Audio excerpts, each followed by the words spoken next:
Bonjour à tous. Merci de votre présence à cet enregistrement à cette présentation, pardon, de Que dois-je faire? Prendre de bonnes décisions individuellement et en groupe de Laurence Loubière à cette conférence sur la spiritualité ignatienne. Merci de venir ou de revenir à cette deuxième présentation de la journée. Alors, avant de commencer à vous présenter notre invité, je vais laisser José Sanchez, le directeur des communications des Jésuites du Canada, faire quelques conseils techniques. Yes, pour cette partie, je change à l'anglais, juste pour aider aux gens qui veulent entendre la session en anglais. For those who want to listen to this session in French, in order to choose a language, sorry, in English, in order to choose a language of your preference, if you're on a computer, in the controls of the session on the screen where you're looking at the session right now, click on the button Interpretation, and then click on the language that you wish to hear. If you're on a mobile device, in your meeting controls, press the button with the three little dots or plus, and then press Language Interpretation. And finally, choose a language that you want to hear, that you wish to hear. And please remember that language interpretation is not available if you're accessing the session through the Zoom app separately on a mobile browser. So I will also post these instructions in the chat box. À part de ça, si vous avez des problèmes techniques, vous pouvez utiliser le bouton soutien technique dans le menu principal ou nous envoyer un courriel à getbfairs.com. Et aussi, on rappelle que les enregistrements de toutes les sessions seront partagés avec les personnes inscrites au plus tard 5 jours ouvrables après l'événement. Et n'oubliez pas finalement que vous pouvez poser des questions à travers le bouton questions et réponses. Et nous essayerons de répondre à toutes les questions vers la fin de la session. Merci, Fanny. Merci. Donc, avant de commencer le pré-enregistrement que Laurence a préparé, avant la question-réponse en direct à la fin, je vais vous présenter donc Laurence Loubière, religieuse Xavier qui vit à Toronto. Elle est la directrice du service de discernement en commun de la province jésuite du Canada. Forte de son expérience en gestion, en conseil et en spiritualité ignatienne, elle assiste les communautés religieuses et les apostolats dans leur processus de prise de décision et de planification stratégique. Auparavant, elle a travaillé aussi pendant plus de 15 ans dans le domaine de l'investissement durable et responsable. Elle a notamment contribué à l'ouvrage 20 propositions pour réformer le capitalisme, édité par Joël Giraud, qui est un jésuite, et Cécile Renoir. Alors, voilà, bonne présentation et on se revoit à la toute fin pour une question-réponse. Bonjour à chacun et à chacune. Je suis Laurence Loubière, religieuse Xavier. Je vais vous présenter aujourd'hui cette présentation sur Que dois-je faire? What should I do? Comment prendre de bonnes décisions individuellement et en groupe? Je tiens à remercier en tout cas tous les organisateurs de cette conférence et vous tous, tous les participants qui prenaient du temps pour participer à cette grande manifestation qui célèbre les anniversaires ignatiens cette année, cette grande année ignatienne. Et donc, je serai votre présentatrice pour cette session consacrée à la prise de décision. Voilà, comment prendre de bonnes décisions individuellement et en groupe. Alors, tout d'abord, quelques mots pour me présenter. Je suis donc religieuse Xavier, Laurence Loubière. Je travaille avec les jésuites au sein du service pour le discernement en commun. Je dirige ce service pour le discernement en commun qui a été établi en mars 2019, qui est un service de la province jésuite du Canada. Et la mission de ce service, c'est d'aider les communautés religieuses, les apostolats, à commencer par les apostolats jésuites, dans des démarches de discernement communautaire, c'est-à-dire dans des démarches de prise de décision ensemble. Et donc, le service anime des formations, des ateliers et puis aussi des processus de discernement communautaire avec différents groupes. Alors, que dois-je faire? Comment prendre des décisions? Notre vie si on commence à la regarder sous l'angle des décisions, on se rend compte qu'en fait, c'est une succession de décisions, de choix. Toute la journée, nous faisons des choix quotidiens, petits, qui démarrent dès le matin quand on se réveille. Mais il y a aussi dans la vie des grands choix, des choix qui nous engagent, qui engagent toute notre vie. Et la question revient depuis très longtemps. Tous les philosophes et les penseurs se sont demandé comment prendre de bonnes décisions. Qu'est-ce qui fait que ma décision va être bonne et va m'aider dans ma vie personnelle? Finalement, prendre de bonnes décisions, c'est finalement réfléchir à comment bien vivre.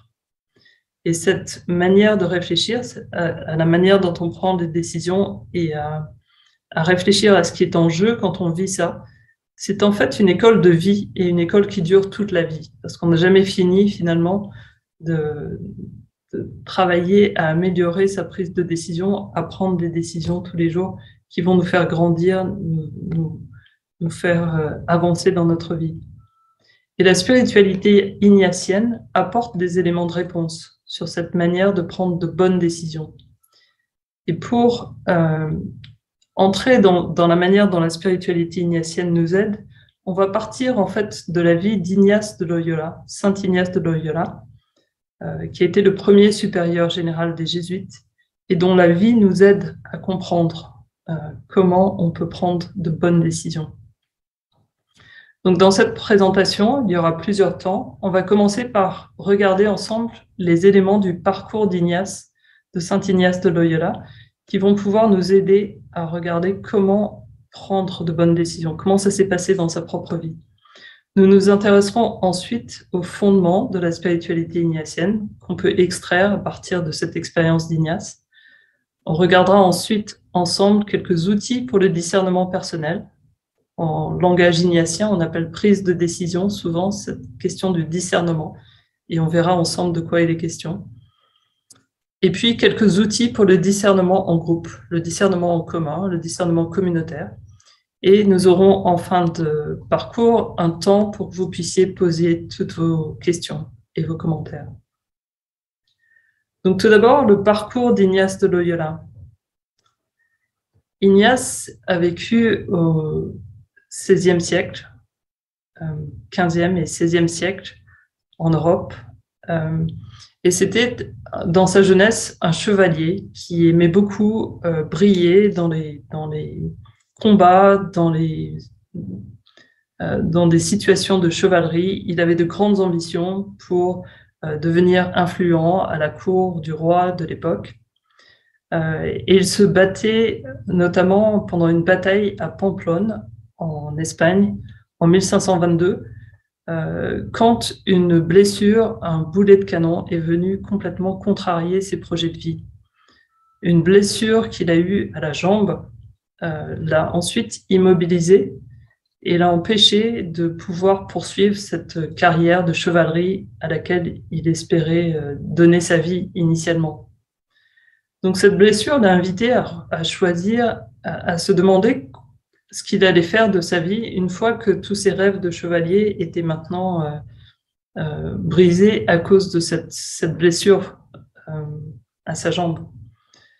Et il raconte dans son autobiographie comment cette blessure l'a forcé à être alité pendant plusieurs mois.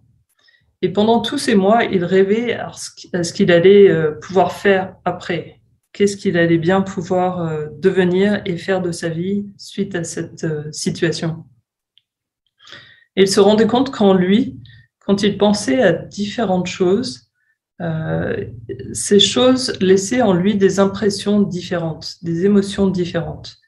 Quand il se mettait à repenser à nouveau à son ancienne vie, au fait d'être chevalier, au fait de faire des exploits et d'attirer notamment l'attention éventuellement d'une dame de haut rang qu'il pourrait séduire, etc. Il se rendait compte qu'il était ça lui donnait beaucoup d'énergie sur le coup, mais après, cette émotion se dissolvait et cette joie le quittait pour laisser place à une sorte de sécheresse, une sorte de dégoût, enfin voilà, quelque chose qui ne durait pas.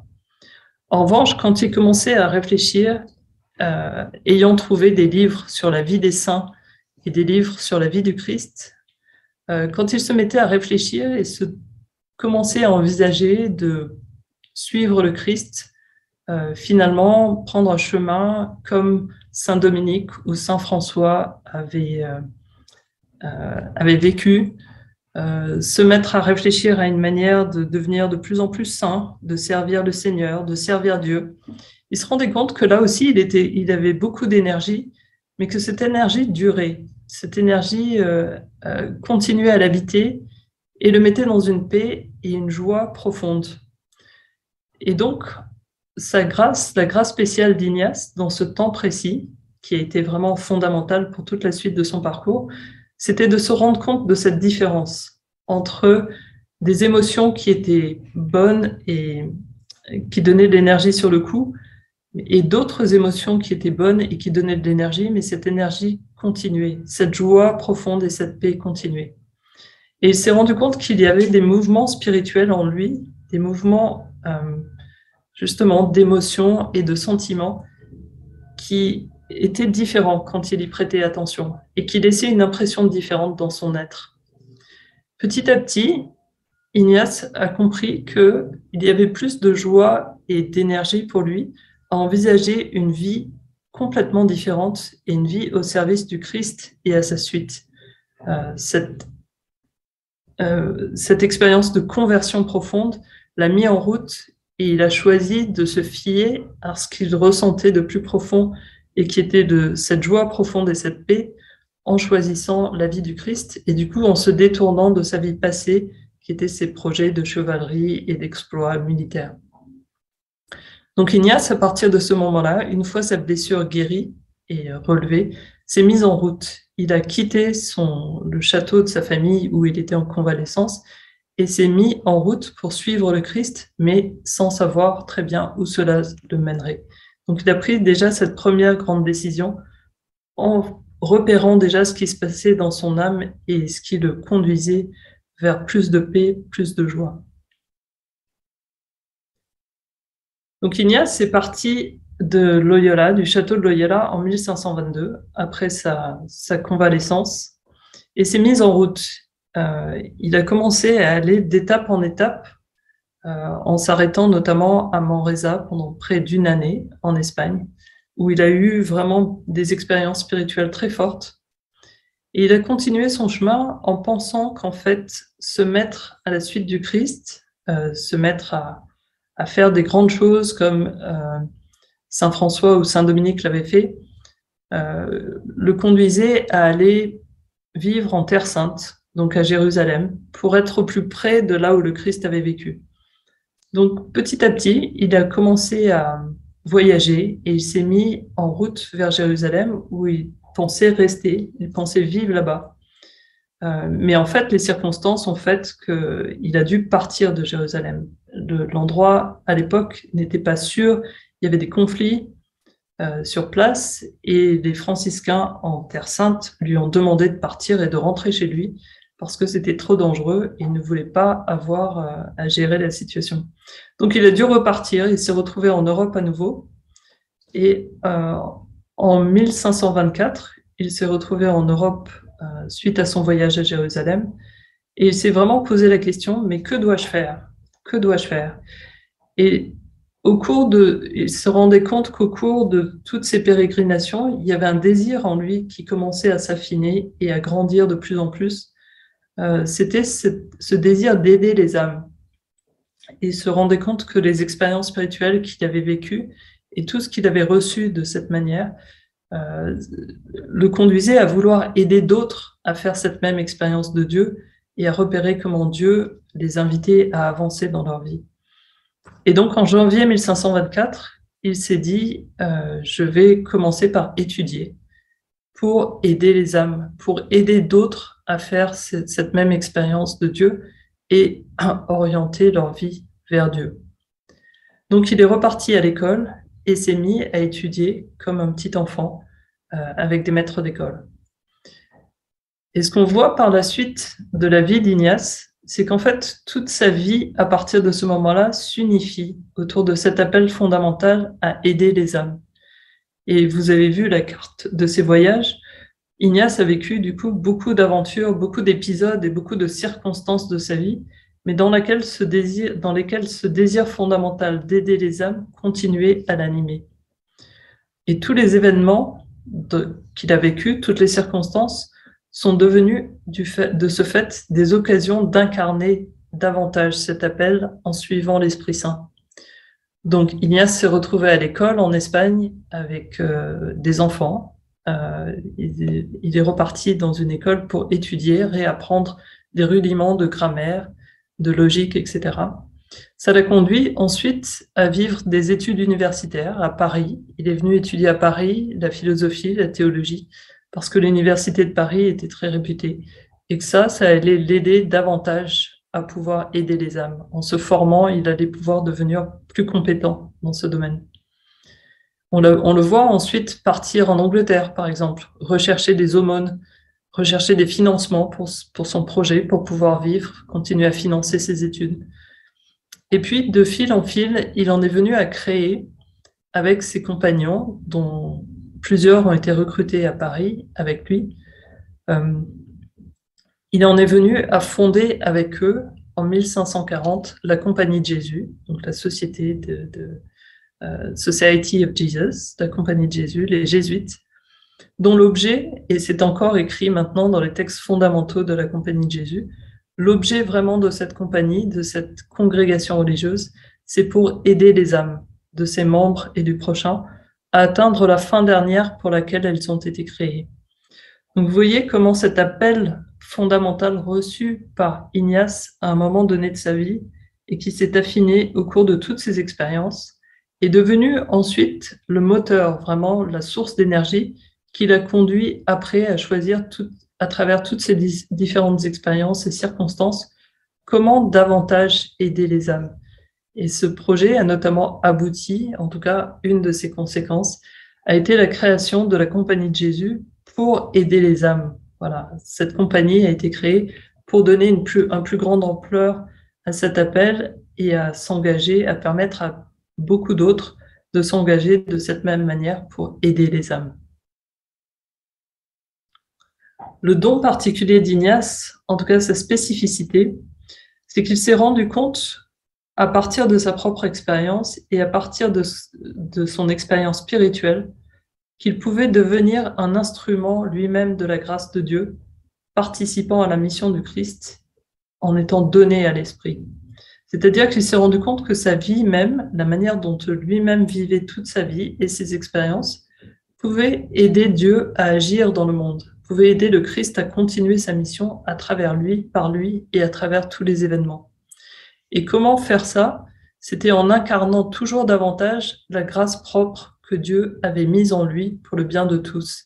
C'est-à-dire qu'il a reconnu que ce désir fondamental d'aider les âmes, qui était ce qui vraiment est devenu son moteur, cette grande ambition de sa vie, en fait, il s'est rendu compte que c'était la grâce propre qui était la sienne et qu'il fallait pour lui vivre cette grâce au maximum, de la meilleure façon possible, pour porter le plus de fruits en fonction de ce que Dieu lui avait donné comme talent et capacité.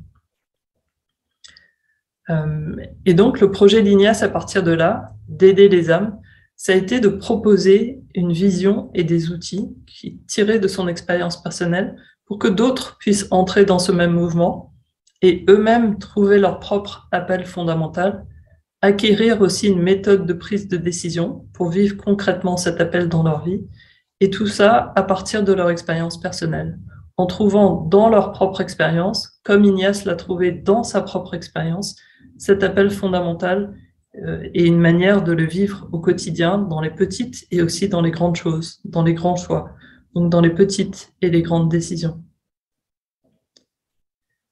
Le fruit de toute cette sagesse d'Ignace accumulée autour de toutes ces expériences, Ignace a distillé tout le fruit de tout son parcours de vie dans les exercices spirituels, qui sont un recueil d'exercices pour amener un retraitant, au cours d'une retraite de 30 jours, à recevoir et choisir son appel fondamental. Voilà. Le but de cette retraite de 30 jours était pour permettre à tous ceux qui s'engageaient dans ce parcours de reconnaître ce qu'on appelle leur élection profonde. C'est cet appel fondamental à partir duquel Dieu nous appelle, qui est en fait le désir de Dieu pour nous et notre désir de Dieu le plus fondamental. Et à partir de l'identification de cet appel, cela nous permet ensuite d'orienter et d'ordonner toute notre vie en conséquence, puisqu'on identifie ça comme la chose qu'on veut vraiment faire et qui va vraiment nous rendre heureux et nous combler dans notre vie. Du coup, on devient capable de choisir et d'ordonner les différents éléments de notre vie pour petit à petit devenir de plus en plus qui nous sommes appelés à devenir à partir de cet appel. Et du coup, ça nous met en position de choisir constamment, de désirer et de choisir ce qui nous aide à être fidèles à cet appel profond. Et cela suppose aussi de choisir de nous écarter de ce qui nous éloigne de cet appel profond. Donc l'identification de cet appel, de ce désir fondamental au plus profond, nous met automatiquement en position de choix, puisque ça nous convoque à choisir ce qui nous aide à avancer et à nous écarter, au contraire, de ce qui nous éloigne de ça. Donc maintenant que nous avons vu un peu comment ça s'est passé pour Ignace dans sa vie et quels sont quelques éléments issus de sa vie, nous allons regarder maintenant quelques éléments de la spiritualité ignatienne qui condensent un peu d'une autre manière, qui formulent un petit peu d'une autre manière ces mêmes éléments, mais pour un contenu qu'on va pouvoir utiliser par la suite plus personnellement. Donc, dans une perspective de la spiritualité ignatienne, en fait, la vision de la spiritualité ignatienne tirée de l'expérience d'Ignace de Loyola, à propos de la vie chrétienne, c'est de réaliser qu'en fait, et comme Ignace l'écrit en toutes lettres dans le texte de ses exercices spirituels, c'est que les êtres humains sont créés pour louer, révérer et servir le Seigneur et par là sauver leur âme. En fait, ce que veut dire Ignace, c'est que les êtres humains sont créés et ils sont créés pour vivre pour Dieu, en fait. Donc notre vie vient de Dieu, nous nous recevons de Dieu, notre vie est un don de Dieu, nous-mêmes nous sommes un don de Dieu et nous trouvons notre accomplissement en Dieu. C'est-à-dire que nous trouvons notre accomplissement quand nous nous donnons à Dieu, quand nous donnons tout ce que nous avons reçu et que nous l'offrons pour le service et la louange et la gloire de Dieu. Donc notre vie a vraiment un sens, notre vie a vraiment une raison d'être, un appel profond qui nous permet de prendre toute notre place dans la création. Voilà. Chacune de nous a une place spécifique à prendre dans la création. De la même manière que telle espèce d'arbre produit tel type de fruit, tel oiseau a telle nature, tel animal a telle contribution dans la nature, chaque personne humaine reçoit une grâce propre, une identité spirituelle profonde qui nous permet de prendre notre place dans la création et de vivre la grâce spéciale, cet appel fondamental. Et cet appel, c'est pour donner qui nous sommes pour le bien de tous, parce que nous sommes tous interconnectés, interreliés les uns aux autres. Et donc, ce que chacun apporte, c'est en fait pour le bien de l'ensemble, pour le bien de toute la création. De la même façon qu'un fruit, un arbre produit du fruit pour le bien de tout le reste de la création. Voilà, nous sommes appelés à vivre selon cet appel fondamental et à donner le fruit à partir de la grâce spéciale que Dieu a mise en nous pour le bien de tous. Et cette manière de voir vient complètement en résonance avec ce que saint Paul écrit dans la lettre aux Corinthiens, dans la première lettre aux Corinthiens au chapitre 12, quand il dit « Les dons de la grâce sont variés, mais c'est le même esprit. Les services sont variés, mais c'est le même Seigneur. Les activités sont variées, mais c'est le même Dieu qui agit en tous, en tout et en tous. Et à chacun est donnée la manifestation de l'esprit en vue du bien. » Et saint Paul poursuit, « À celui-ci est donné par l'esprit une parole de sagesse, à un autre une parole de connaissance, selon le même esprit. Un autre reçoit dans le même esprit un don de foi, un autre encore dans l'unique esprit des dons de guérison, à un autre est donné d'opérer des miracles, à un autre de prophétiser, à un autre de discerner les inspirations, à l'un de parler diverses langues mystérieuses, à l'autre de les interpréter. Mais celui qui agit en tout cela, c'est l'unique et même esprit. Il distribue ses dons, comme il le veut, à chacun en particulier. Voilà. Un deuxième élément fondamental dans la spiritualité ignatienne, mais qui rejoint complètement le premier, c'est cette notion de pouvoir voir Dieu en toutes choses. Puisque toute notre vie vient de Dieu, que la vie de toutes les créatures vient de Dieu et est pour Dieu. Dieu est présent aussi dans toutes ces créatures et présent en nous. Et Dieu travaille. Ignace invite même dans un des exercices spirituels de ce parcours de 30 jours, à la fin, à vraiment contempler Dieu comme Dieu qui se comporte comme quelqu'un qui travaille. Dieu qui travaille en toutes les créatures, en toute personne, en toutes circonstances, dans tous les événements. Dieu ne cesse de nous attirer à lui-même en travaillant dans nos vies, en nous attirant. Et c'est le travail de l'esprit, à travers la parole de Dieu, à travers les sacrements, à travers la prière, à travers le partage de la vie du Christ dans notre vie spirituelle. C'est ce travail de l'esprit de nous attirer continuellement à Dieu dans toutes les circonstances. Par conséquent, si nous voulons vivre notre appel profond, il nous suffit, en quelque sorte, d'aligner tous nos désirs, d'aligner nos décisions, d'aligner nos choix sur la direction indiquée par cet esprit dans nos vies. Et pour ça, il nous faut nous rendre attentifs à la manière dont l'esprit travaille et à la manière dont l'esprit nous invite à avancer pour que nous puissions aligner nos énergies, nos décisions, toute nos actions sur cette direction indiquée par l'Esprit de Dieu pour que nous puissions servir Dieu davantage. De cette manière, nous devenons collaborateurs de Dieu, c'est-à-dire que nous travaillons avec lui, nous nous alignons avec son action déjà présente dans le monde, et en faisant cela, nous pouvons devenir qui nous sommes en vérité et porter du fruit pour le bien de tous. À ce moment-là, si on poursuit cette ligne de pensée et qu'on cherche à s'accorder au désir de Dieu pour nous et donc à donner le fruit que Dieu espère de nous à partir de la grâce et de l'appel fondamental qui est le nôtre, à ce moment-là, vous vous rendez compte que décider devient une recherche de cohérence, c'est-à-dire reconnaître qui je suis, fondamentalement, enfant de Dieu, créé pour Dieu. Et du coup, ce que je fais, quel est mon appel, qu'est-ce que je vais faire, quelle est l'orientation profonde de ma vie qui fait que je vais pouvoir me donner à Dieu et me donner aux autres en vivant de cet appel. Donc, aligner qui je suis, ce que je fais et la manière dont je le fais. Voilà. Donc, si je veux véritablement vivre cet appel, il s'agit pour moi de vivre et de rechercher cette cohérence à travers tous les choix que je pose.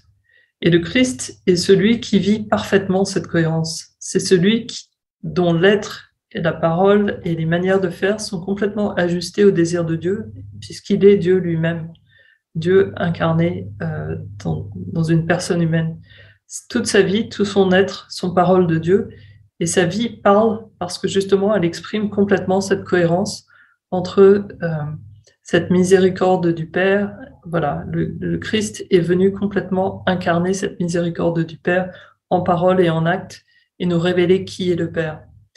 C'est pour ça qu'Ignace aussi, au cours des exercices, nous invite à prier et à contempler beaucoup le Christ dans sa vie pour pouvoir le connaître intérieurement, acquérir une connaissance intérieure du Christ, lui qui vit cette cohérence parfaite, pour qu'à notre tour, nous puissions vivre cette cohérence en imitant le Christ et en lui ressemblant. Voilà.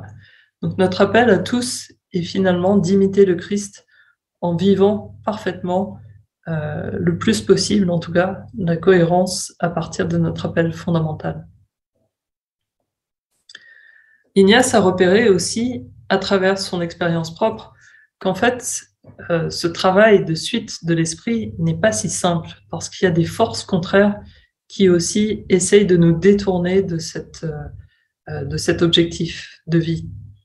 Il y a évidemment l'Esprit de Dieu, on l'a vu, qui nous rapproche de Dieu, qui agit en toutes circonstances et qui nous invite à grandir dans notre vraie identité, qui nous invite à vivre cette vraie vie du Christ, Jésus.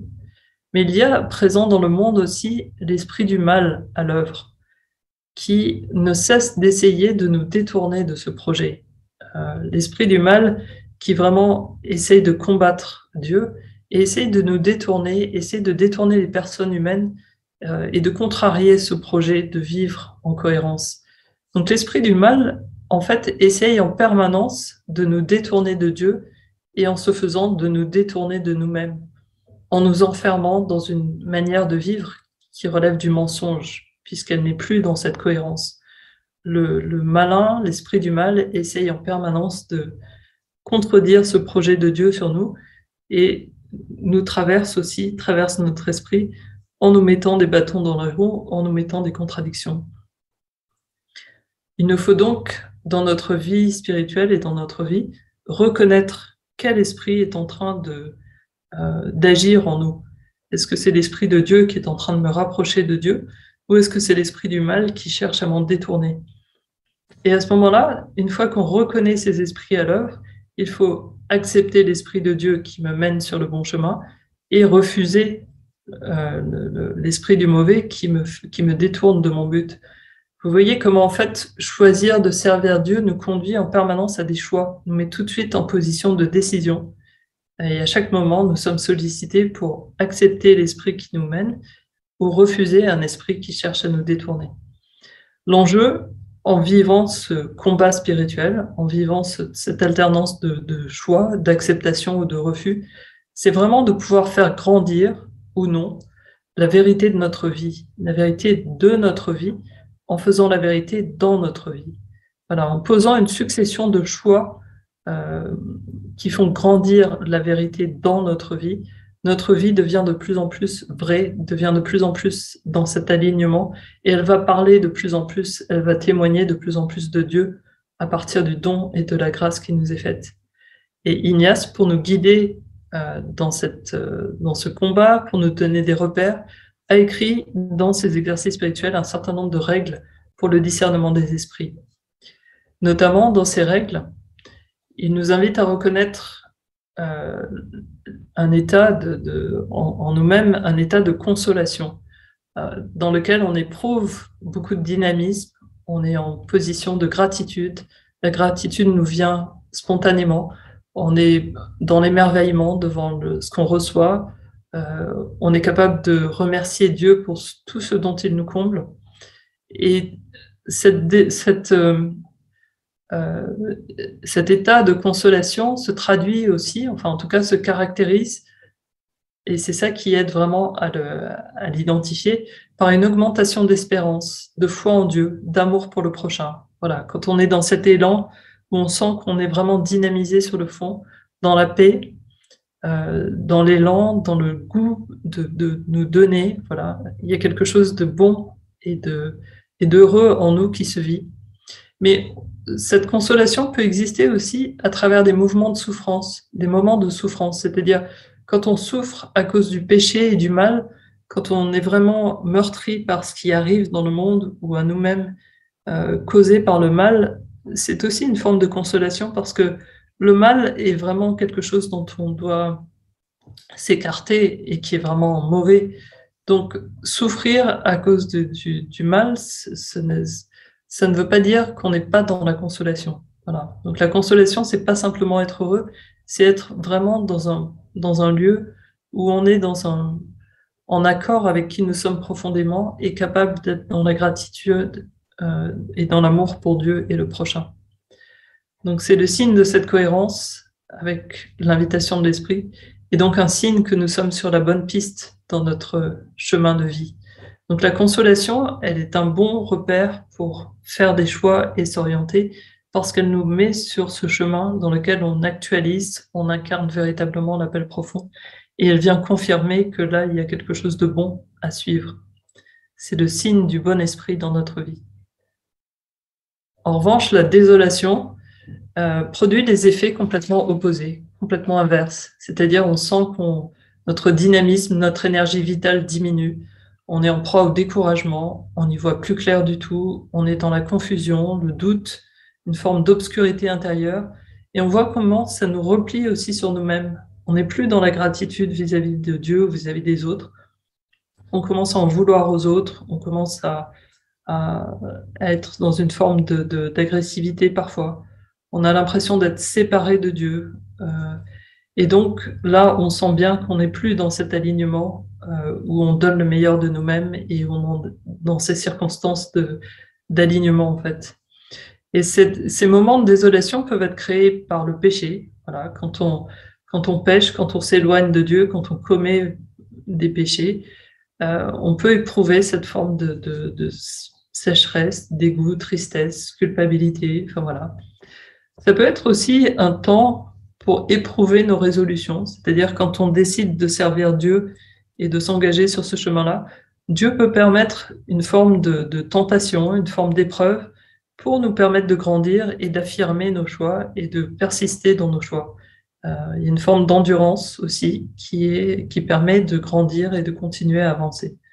Et puis, Dieu permet ça aussi pour nous rendre compte que la consolation, ce fruit qui nous met dans cette belle disposition qui nous conduit à avancer, c'est pas nous qui la créons, c'est toujours un don de Dieu. Donc Dieu nous rappelle aussi que nous dépendons de lui et que nous ne pouvons pas forcer ou créer ou mettre la main sur les consolations. Donc il y a aussi cette dimension de revenir à cet état de dépendance envers Dieu. Pour ce qui est donc maintenant que nous avons vu ces différents éléments, nous allons pouvoir regarder plus concrètement dans notre vie personnelle comment mettre en œuvre finalement, comment vivre ces différents éléments.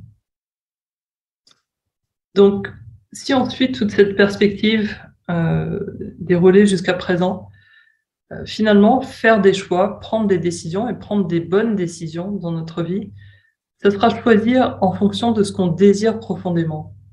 Choisir en fonction d'un appel profond qu'on a reçu ou qu'on sent intérieurement, soit qu'on ait fait les exercices spirituels et une retraite qui nous permet d'identifier ça, soit en faisant attention à ce qui vraiment nous motive profondément et à choisir en fonction de cette orientation profonde.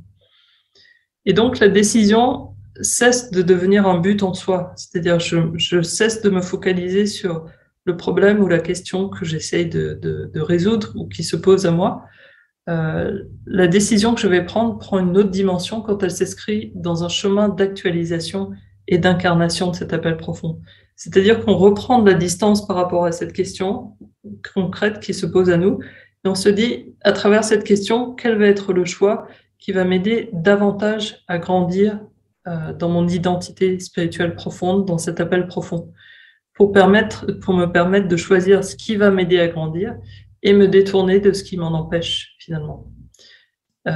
Et donc, ça suppose tout ce travail de repérage, de distinction et de tri à travers ce qui se passe et à travers ce que j'éprouve autour de cette décision, de cette question qui se pose à moi, au travers de tous les éléments qui vont m'aider à répondre.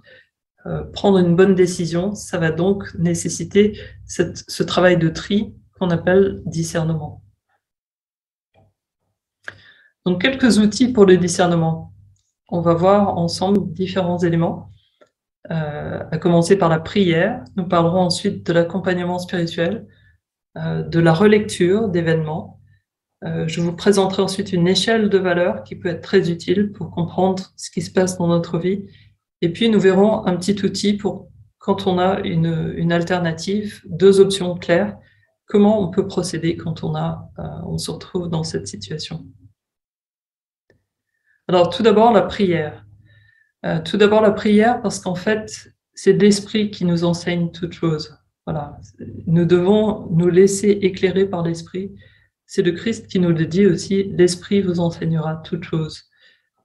Donc, la prière est une manière de se disposer, de nous mettre en situation de pouvoir écouter l'Esprit justement et nous reconnecter avec notre appel profond et notre désir fondamental de Dieu. Et on peut même dire qu'il n'y a pas de discernement sans prière. Voilà. Si on se lance dans la prise de décision sans avoir au préalable prié ou demander la grâce de l'Esprit ou se mettre à l'écoute de l'Esprit, il y a peu de chances qu'on trouve finalement l'option qui va nous aider à vivre davantage l'appel fondamental. Ignace insiste beaucoup sur une prière préparatoire qu'il fait répéter aux retraitants pendant les 30 jours des exercices spirituels. Il demande à ce que le retraitant prie tout le temps la même prière préparatoire à tous les temps de prière. Et cette prière, c'est que toutes mes intentions, mes actions, mes opérations soient purement ordonnées à la louange et au service de Dieu. Donc vous voyez, on retrouve cette notion d'alignement dans tout ce que je fais. Je choisis de faire, je fais et je fais finalement, que tout cela soit purement ordonné à la louange et au service de Dieu. Donc c'est une prière qu'on peut reprendre aussi dans la journée, quand on commence notre journée, quand on commence nos temps de prière, quand on commence notre travail. Voilà, prier pour que cet alignement soit vécu dans tout ce que nous vivons. Ignace invite aussi, et ça c'est quelque chose qui revient à travers tous les exercices, à contempler le Christ dans les évangiles, voilà, pour apprendre de lui cette manière de faire et de vivre, cette manière qui nous permet d'aligner les choses et de vivre en cohérence avec notre désir profond. Donc c'est aussi quelque chose qui porte beaucoup de fruits, de contempler le Christ dans les évangiles et se laisser instruire de cette manière par ses manières de faire. Ignace invite aussi à prier cette prière de l'examen, qui est aussi très importante à la fin de chaque journée, prendre un temps pour revoir sa journée sous le regard de Dieu, pouvoir relire ce qui s'est passé et regarder comment j'ai vécu ou non ce désir fondamental qui était le mien. Et laisser l'esprit me montrer ce pourquoi je rends le plus grâce dans ma journée, voilà, qui étaient les traces ou les moments où j'ai vraiment vécu cet alignement. Me montrer aussi les moments où, au contraire, je n'ai pas réussi à vivre ça, soit parce que j'étais en situation de péché, soit parce que les circonstances étaient d'une certaine manière. Mais aussi prier à travers cette prière de l'examen, reconnaître les moments pour lesquels j'ai du mal à rendre grâce parce que c'était difficile. Il y a quelque chose d'une désolation qui s'est vécue à ce moment-là. Prière d'offrande, où Ignace invite aussi dans les exercices à offrir toute notre liberté, toute notre mémoire, notre intelligence, notre volonté, tout notre être pour donner du fruit pour Dieu. Voilà, donc toutes ces grandes prières se trouvent dans le livret des exercices.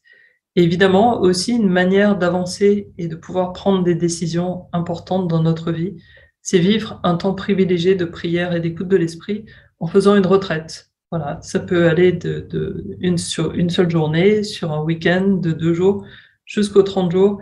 Il y a beaucoup de variations possibles et de propositions possibles pour vivre des temps privilégiés qui nous aident quand on a en particulier des décisions importantes à prendre pour notre vie.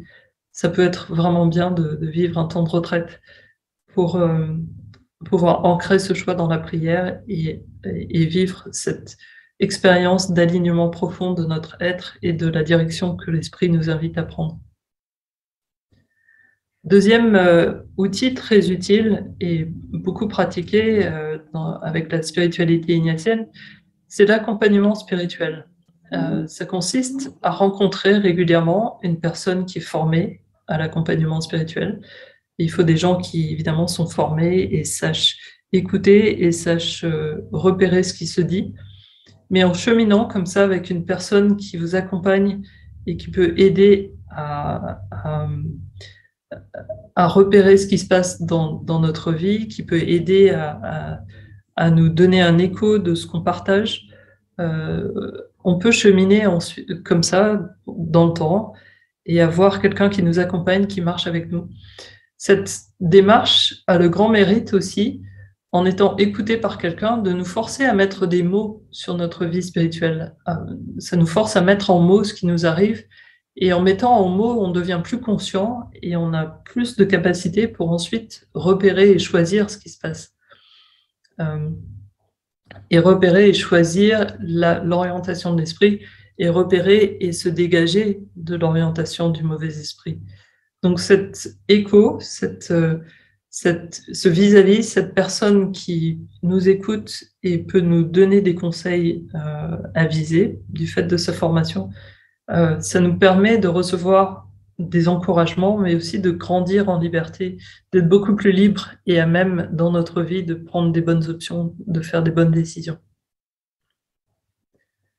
Un autre outil très utile et très important dans la spiritualité ignatienne, c'est ce qu'on appelle la relecture. C'est cette capacité de revenir sur quelque chose qui s'est passé, un événement ou une période de temps dans le passé, pour pouvoir prendre du recul et se dire mais qu'est-ce qui s'est passé pendant ce temps-là, et en faisant attention à qu'est-ce que j'ai éprouvé, voilà, pour repérer le travail des esprits en nous. Est-ce que c'était un moment où j'ai vécu quelque chose de l'ordre d'une consolation, c'est-à-dire de ce temps où j'étais vraiment dans un état de gratitude, de joie, de paix profonde, de dynamisme, ou est-ce qu'au contraire, c'était un temps qui m'a découragé, qui m'a plombé parce que quelque chose était vraiment contraire à ce que je voulais vraiment vivre? Est-ce que c'était quelque chose qui venait de moi? Est-ce que c'était quelque chose qui venait du contexte? Ça nous aide à repérer le travail des esprits en nous et du coup à se dire, à partir de cet événement, je peux choisir quelque chose, je peux en faire quelque chose. Et je peux choisir ou rechoisir une orientation ou décider de modifier certains paramètres dans ma vie. Ça me donne des indices pour finalement naviguer et choisir d'avancer. C'est donc une occasion aussi très importante pour exercer notre liberté et nous mettre en situation de choisir en choisissant de faire davantage des choses qui nous aident ou en nous écartant de choses qui ne nous aident pas. Et je vous présente un petit outil que je trouve très utile, qui m'aide moi personnellement et qui aide beaucoup les gens aussi. Donc c'est aussi quelque chose que vous pouvez utiliser personnellement. Donc un petit outil de relecture qui permet de voir à partir d'événements que vous choisissez. Alors, en choisissant dans votre mémoire, par exemple sur une période donnée, dans le mois précédent, dans la semaine précédente, choisir un événement qui me met beaucoup dans l'action de grâce. Voilà, un événement qui me rend très heureux, pour lequel je sens qu'il y a quelque chose de très dynamisant. Un événement qui me rend heureux, voilà, ou qui me met beaucoup dans le dynamisme. Un événement, au contraire, qui ne me met pas vraiment dans l'action de grâce, ou quelque chose de difficile s'est vécu, et puis un événement qui peut avoir été justement très désolant. Et en remplissant ce petit tableau, on peut commencer par une première étape pour décrire, voilà, qu'est-ce qui s'est passé? Objectivement, quelle était la situation? Concrètement, qu'est-ce qui s'est passé? Et à ce moment-là, regardez quels sentiments montent en moi à propos de cet événement. Quelles émotions, sentiments associés montent et me ramènent à ça. Ensuite, je peux essayer de comprendre pourquoi je ressens telle ou telle émotion. C'est-à-dire, pourquoi est-ce que j'ai ressenti tellement de dynamisme ou de joie? Au contraire, pourquoi est-ce que j'ai ressenti tellement de découragement ou de tristesse? Voilà. Et une fois que j'ai essayé de réfléchir à la raison pour laquelle j'ai ressenti ces émotions, je peux me demander, est-ce que mon explication est valide? Parce que parfois, on peut avoir pas mal d'interprétations d'un événement, mais il se peut que mes interprétations soient complètement erronées. Si j'imagine plein de choses, en fait, peut-être que c'est pas vrai du tout. Donc cette étape permet aussi de valider que ce que je comprends véritablement marche bien. Donc, est-ce que ce que je comprends tient la route, est valide, a du sens? Oui. Et donc, et la dernière colonne est vraiment importante, parce qu'elle nous remet dans ce lieu de liberté. Qu'est-ce que je décide de faire à partir de ça? Voilà. Qu'est-ce que cet événement m'invite à faire ou à choisir, soit en confirmant des choses que je faisais déjà, et donc je peux choisir de continuer à les faire, soit à modifier telle ou telle chose, soit aller chercher de l'aide pour tel ou tel élément, etc., etc. Et l'intérêt de cet outil et de cette manière de faire, c'est de se rendre compte que même dans des choses très difficiles, voilà, pour lesquelles on n'est pas du tout dans l'action de grâce, eh ben, on peut faire quand même quelque chose. Donc les événements, qu'ils soient heureux ou plus difficiles, qui nous mettent dans la consolation ou la désolation, on n'est pas obligé de s'arrêter à ça. On peut s'en servir comme des moyens d'aller plus loin et d'avancer toujours davantage dans l'incarnation de ce désir profond qui est en nous. On peut continuer et se remettre en marche. Voilà, ça c'est la même version de ce tableau, cette fois-ci complètement en anglais. Voilà, pour les personnes qui auront le document par la suite, vous pourrez l'utiliser de cette manière-là. Voilà. Ensuite, un autre outil que je trouve aussi très, très utile pour comprendre et repérer ce qui est en jeu dans notre vie et comprendre à quel niveau se situent les questions dans ma vie. Ça permet aussi de repérer dans ma vie les lieux et les domaines où je vis cet alignement, il y a des choses bonnes qui se passent, et aussi les lieux et les domaines dans lesquels il y a une forme de désalignement ou de contradiction et donc pouvoir agir sur ces domaines et rectifier la perspective. Donc je peux à chaque fois aussi, à partir de ces éléments, décider de poursuivre les choses qui sont bonnes et opérer des changements pour les choses qui sont plus difficiles. Donc voilà cette échelle de valeurs avec différents niveaux. Un niveau élémentaire qui est celui des valeurs vitales, donc qui concerne dans ma vie tout ce qui est de l'ordre de la santé, de la nourriture, du sommeil, enfin voilà, toutes ces fonctions vraiment vitales de base sans lesquelles je ne peux pas fonctionner. Il y a tout le niveau social dans ma vie, donc les valeurs au niveau social, c'est toutes les interactions que j'ai, les relations dans le cadre du travail, de mes études, les relations avec les amis, la famille, les autres sœurs de ma communauté, de ma congrégation. Et puis il y a le niveau culturel, qui est en fait le niveau qui informe ce qui se passe au niveau social.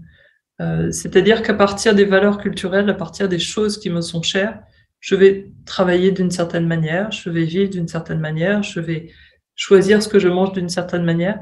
C'est tout le fond culturel qui est en arrière-fond dans mon esprit, dont je suis relativement peu consciente en général, puisque c'est des choses que je fais un peu de manière automatique.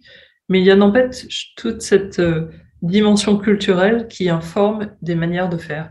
Et on voit bien quand on se déplace à l'étranger, on voit que les gens vivent complètement différents, de manière complètement différente, les relations, le travail, le rapport aux études, etc. Parce qu'en fait, à l'œuvre, il y a d'autres valeurs culturelles qui mettent des accents différents et qui du coup vont permettre de privilégier telle ou telle manière de faire plutôt qu'une autre. Voilà. Ensuite, il y a le niveau personnel qui est vraiment celui du niveau des choix, des décisions, où j'engage ma liberté personnelle. Et puis le niveau religieux, qui est celui des grâces reçues dans la prière, de ce que Dieu me donne dans la prière. Et ce qu'on réalise, en fait, c'est que le Christ est venu nous montrer que notre centre de gravité dans notre vie se trouve vraiment à l'intersection entre ce niveau personnel et ce niveau religieux. Nous sommes enfants de Dieu, profondément. C'est notre identité, notre appel profond, commun à tous les baptisés et tous les enfants de Dieu. Et donc, nous sommes invités à vraiment nous ancrer ici, vivre notre appel profond et à partir de ce lieu, ordonner, essayer de repérer cet alignement entre tous ces différents niveaux. Ce qui veut dire que dans mes choix et mes décisions, dans la manière dont je vais engager ma liberté dans ma vie, je vais essayer d'être en fidélité avec cet appel profond, ce centre de gravité, cette identité d'enfant de Dieu et cet appel aussi profond reçu dans les exercices. Ce qui va me demander tout ce travail d'alignement pour venir interroger les valeurs qui sont les miennes. Voilà, qu'est-ce qui est important pour moi? Quelles sont les valeurs que je privilégie, de manière à être vraiment en cohérence avec le fait de me recevoir de Dieu et de servir Dieu. Et puis, ma manière de vivre le travail, les études, les relations aussi, qu'est-ce qui, là, est ajusté ou n'est pas ajusté, vient entrer en cohérence avec mon identité ou non. Et puis, ça se traduit très concrètement aussi par la manière dont j'occupe mon temps. Et le temps de sommeil, comment je me nourris, les choix pour ma santé, pour ma nourriture. Donc, vous voyez comment, en fait, ça nous oblige à être vraiment très, très concret pour incarner le plus possible notre identité profonde dans toutes les dimensions de notre vie. Et donc, ça peut être très intéressant de repérer, étape après étape, dans une période donnée, par exemple, quels ont été des moments de consolation et des moments de désolation. Et ces consolations, elles étaient à quel niveau? Voilà. Est-ce que, voilà, dans mon travail, j'ai éprouvé tel moment de consolation. Dans mes décisions personnelles, voilà, il y avait telle consolation était plutôt de ce ressort-là, d'un choix que j'ai posé et qui était vraiment bon à ce niveau-là. Je peux avoir vécu aussi des moments de désolation dans les relations. Voilà, il s'est passé quelque chose qui était difficile. Voilà, et repérer que c'est à ce niveau-là que ça se passe des relations. Je peux aussi réaliser que, ben voilà, j'ai des problèmes de santé et donc ça me met dans un lieu plus difficile. Mais on se rend compte aussi, quand on fait ce travail de tri et de repérage, que le bon esprit, l'esprit de Dieu, nous remet toujours dans ce lieu, ce centre de gravité, dans ce lieu où je suis vraiment dans mon identité, alors que le mauvais esprit va chercher tout le temps à m'en écarter et va chercher à me ramener à des niveaux en me faisant croire que ma vie se passe dans le fait d'avoir plus de pouvoir, d'avoir plus de richesse, d'avoir plus de reconnaissance extérieure, d'avoir plus de...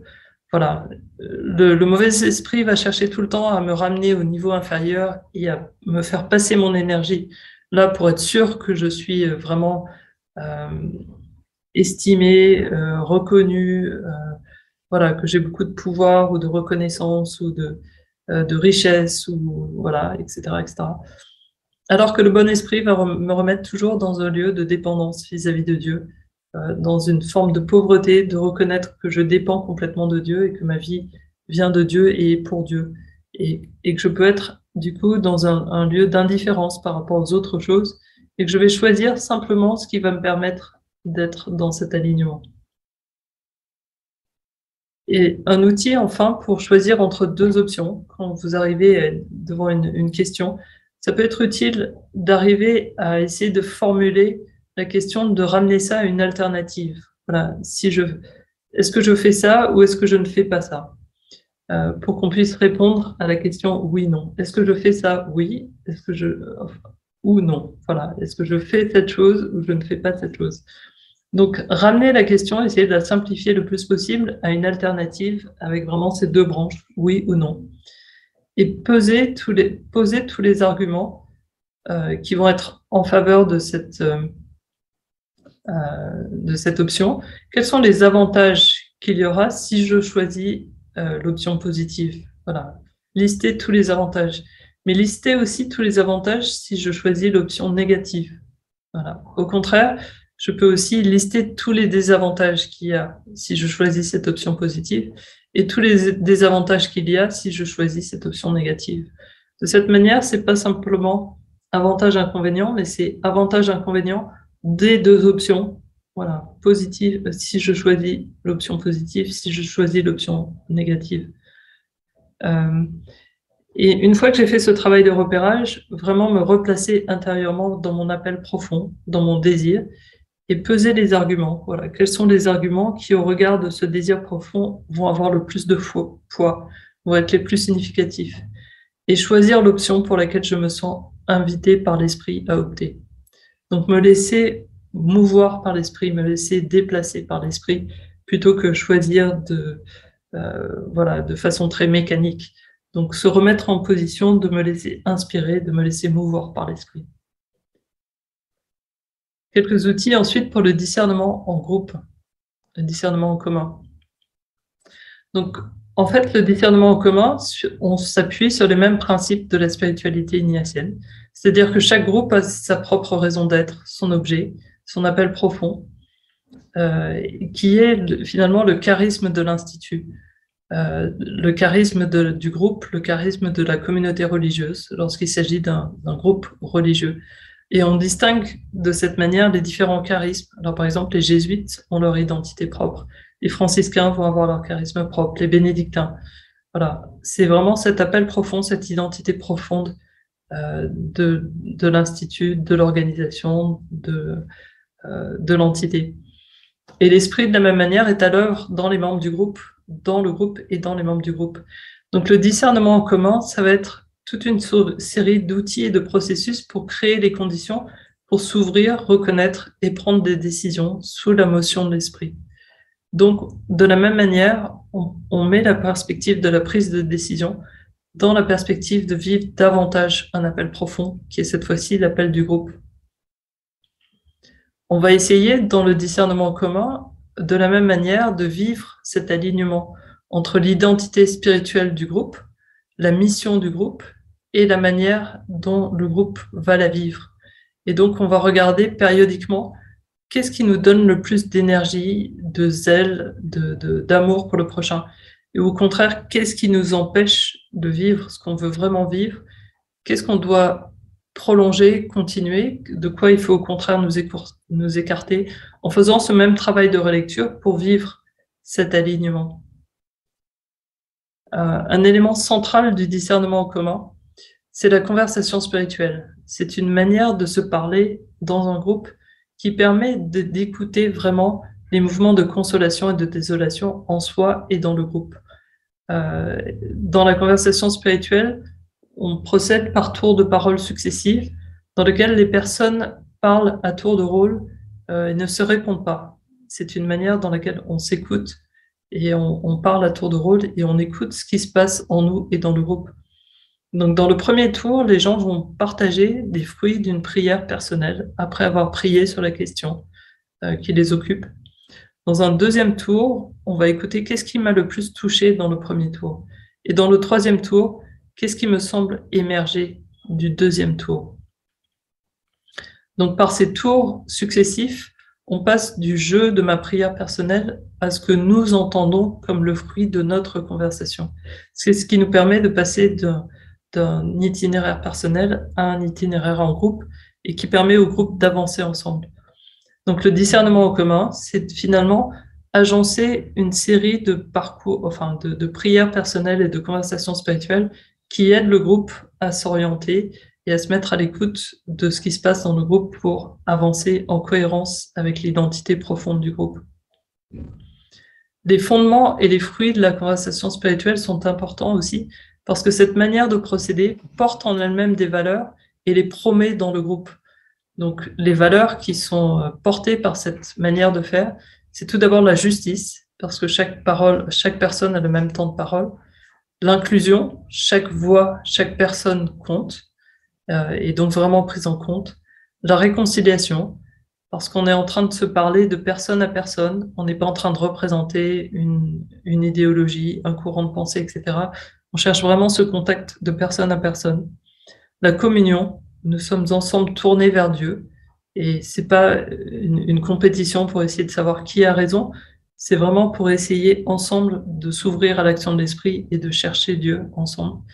Et la confiance, parce qu'on grandit dans la confiance que Dieu agit dans nos vies personnellement et dans notre vie ensemble, et nous fait grandir dans la confiance les uns et les autres, parce qu'on sent qu'on peut vraiment construire ensemble quelque chose de commun.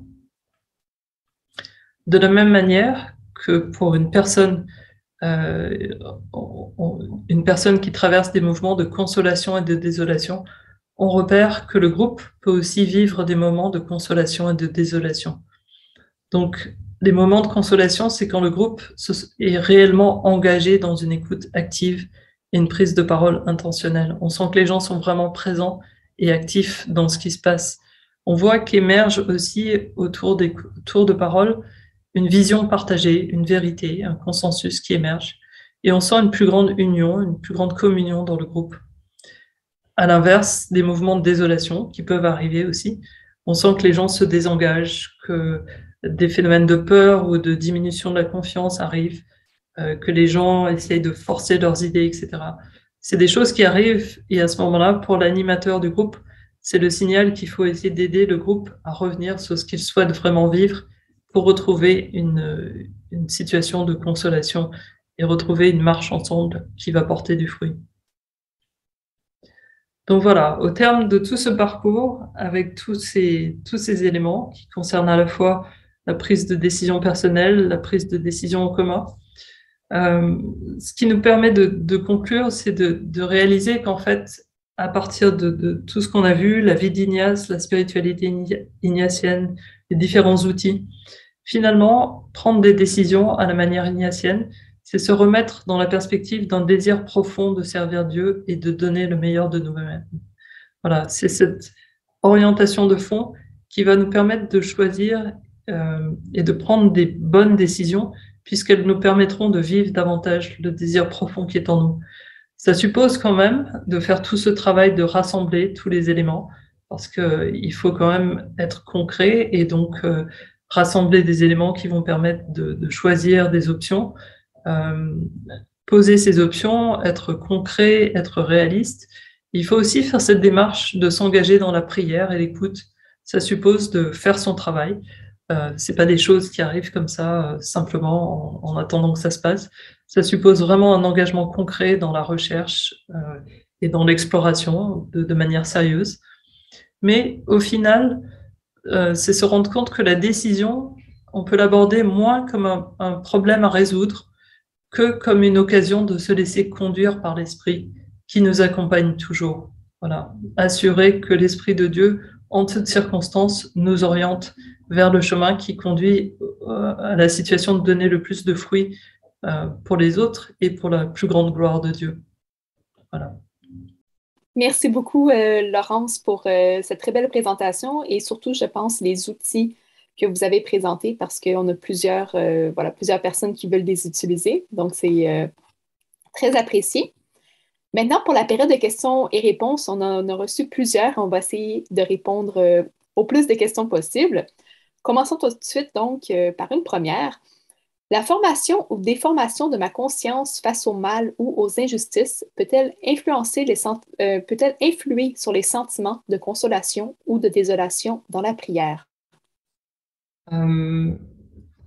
Bonjour à tous d'abord, c'est vraiment heureux de vous retrouver. Merci de participer à cette conversation et merci pour vos questions que je vois arriver aussi dans le chat. La formation à la notion de bien et de mal, on fait référence à la conscience morale de la personne, donc peut-être sa capacité à sentir spontanément ce qui est bien ou mal dans une situation. Mais la consolation ou la désolation sont des mouvements suscités par les esprits, donc qui sont le fruit du travail des esprits en nous. Et toute personne peut ressentir la consolation. C'est pas vraiment en fonction de ce qu'on a dans la tête, c'est plutôt la manière dont l'esprit va travailler notre vie. Et quand on regarde des événements et qu'on essaie de repérer quel était le sentiment qui domine, c'est là qu'on va pouvoir discerner est-ce que c'est une consolation ou une désolation. Merci. Autre question, comment présenter la vie spirituelle à quelqu'un qui rejette le postulat dualiste du bon esprit contre le mauvais esprit? Donc, que la notion de mal est une illusion, nous empêchant de savoir que Dieu est un et qu'il n'y a pas de dualité. Ça, c'est une question difficile. Je pense que ça peut être intéressant d'inviter la personne à repérer quand même dans sa vie des choses qui conduisent vers davantage de vie et des choses au contraire qui conduisent vers davantage de confusion, de désolation, de mal, etc. On peut voir dans la guerre, par exemple, quelque chose qui est objectivement mal et qui conduit vers une suppression de la vie, un mépris de la vie, un mépris des personnes, etc. Donc, je pense que graduellement, la personne, en l'invitant à repérer ce qui donne la vie et au contraire ce qui ne donne pas la vie, peut repérer qu'il y a vraiment des enjeux de bien et de mal qui se jouent dans la vie et enfin voilà, il y a vraiment une conscience morale importante qui permet ensuite d'orienter nos choix, évidemment, dans ce qu'on fait. Merci.